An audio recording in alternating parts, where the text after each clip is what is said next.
दिल्ली के बाद अब पटना में छात्रों ने सरकार को औकात दिखा दी।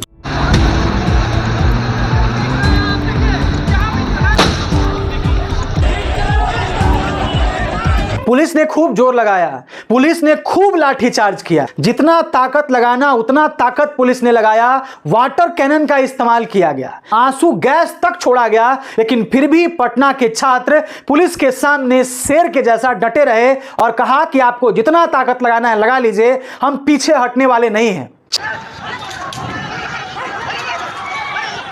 छात्रों की सीधी मांग थी कि धर्मेंद्र प्रधान का इस्तीफा किसी भी कीमत पर होना चाहिए। आंदोलन की आग अब पूरे देश में लगातार फैल रही है। देश के कई राज्यों में लगातार धर्मेंद्र प्रधान का इस्तीफा मांगा जा रहा है। लगातार छात्र सड़क पर दिख रहे हैं, लगातार छात्र सड़क पर आंदोलन कर रहे हैं, लेकिन फिर भी इस देश का निर्लज्ज, बेशरम और बेकार शिक्षा मंत्री इस्तीफा आखिर क्यों नहीं देना चाहता है?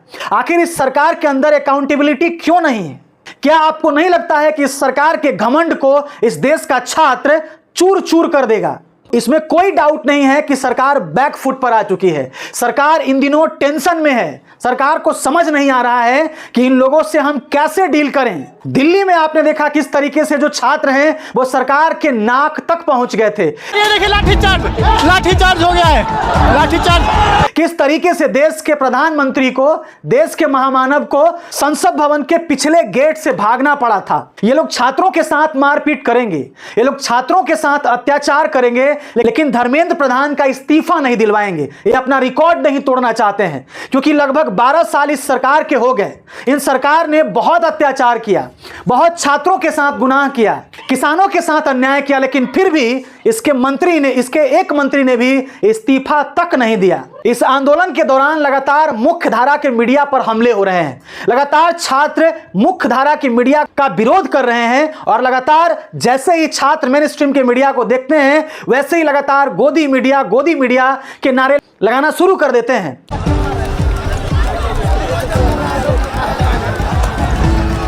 हाल ही में आपने देखा किस तरीके से दिल्ली के जंतर मंतर पर और दिल्ली के प्रोटेस्ट में किस तरीके से गोदी मीडिया का विरोध किया गया, और आज तो पटना में जी न्यूज के मीडिया का विरोध किया गया और खबर आ रही है कि जी न्यूज के मीडिया के साथ मारपीट भी की गई।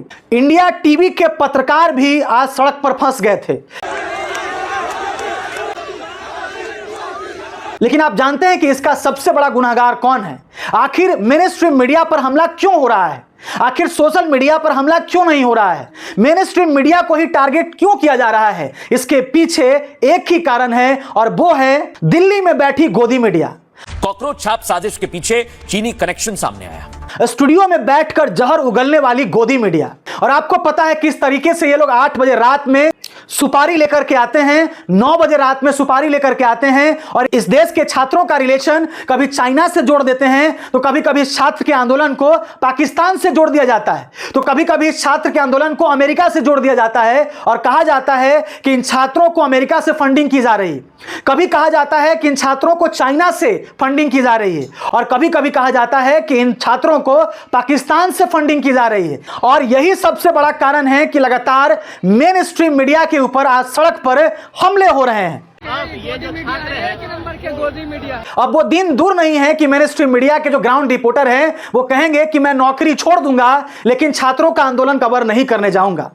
जिस तरीके से दिल्ली में छात्र पर बर्बरता हुई उसको लेकर के वकील सुप्रीम कोर्ट पहुंचे थे, लेकिन सुप्रीम कोर्ट के मुख्य न्यायाधीश, जो नमूना मुख्य न्यायाधीश हैं, उन्होंने कहा कि मेरा टाइम मत बर्बाद करिए, हमें वीडियो देखने के लिए हमारे पास टाइम नहीं है, डोंट वेस्ट माय टाइम। यानी कि सुप्रीम कोर्ट के सीजीआई ने छात्रों के केस को सुनने से मना कर दिया।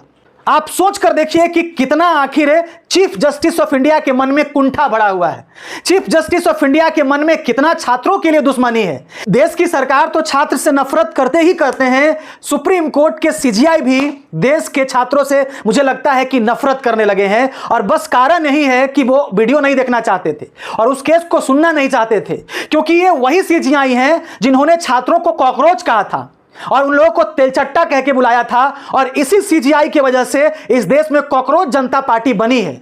और वही कॉकरोच जनता पार्टी का मामला सुप्रीम कोर्ट पहुंचा तो सीजीआई भड़क गए और सीजीआई ने कहा मेरा टाइम मत बर्बाद कीजिए, हम आपका केस नहीं सुनने वाले हैं। तो जब सुप्रीम कोर्ट छात्रों का केस न सुनने लगे, जब सरकार छात्रों की बात न सुनने लगे, तो सड़क ही एक ऑप्शन बच जाता है। और आज छात्र बखूबी सड़क पर उतर करके सरकार से अपनी मांगे कर रहे हैं, सड़क पर संघर्ष कर रहे हैं। यही होगा जब छात्रों की बात सरकार नहीं सुनेगी, जब सुप्रीम कोर्ट में बैठा सीजीआई छात्रों का बात नहीं सुनेगा, तो छात्र सड़क पर ही दिखेंगे। आज जिस तरीके से पटना के छात्रों ने अपनी ताकत दिखा दी, जिस तरीके से पटना के छात्रों ने बिहार सरकार को हिलाकर रख दिया, धर्मेंद्र प्रधान के इस्तीफा की मांग की, उससे दिल्ली सरकार को तो पता चल गया होगा कि अब यह आंदोलन धीरे धीरे देश के हर राज्यों में फैलने वाला है। बाकी दिल्ली की जंतर मंतर प्रोटेस्ट के बारे में क्या सोचते हैं, पटना में हुए आज प्रोटेस्ट के बारे में आप क्या सोचते हैं, अपनी प्रतिक्रिया जरूर दीजिएगा। आज के लिए इतना ही। जय हिंद, जय भारत।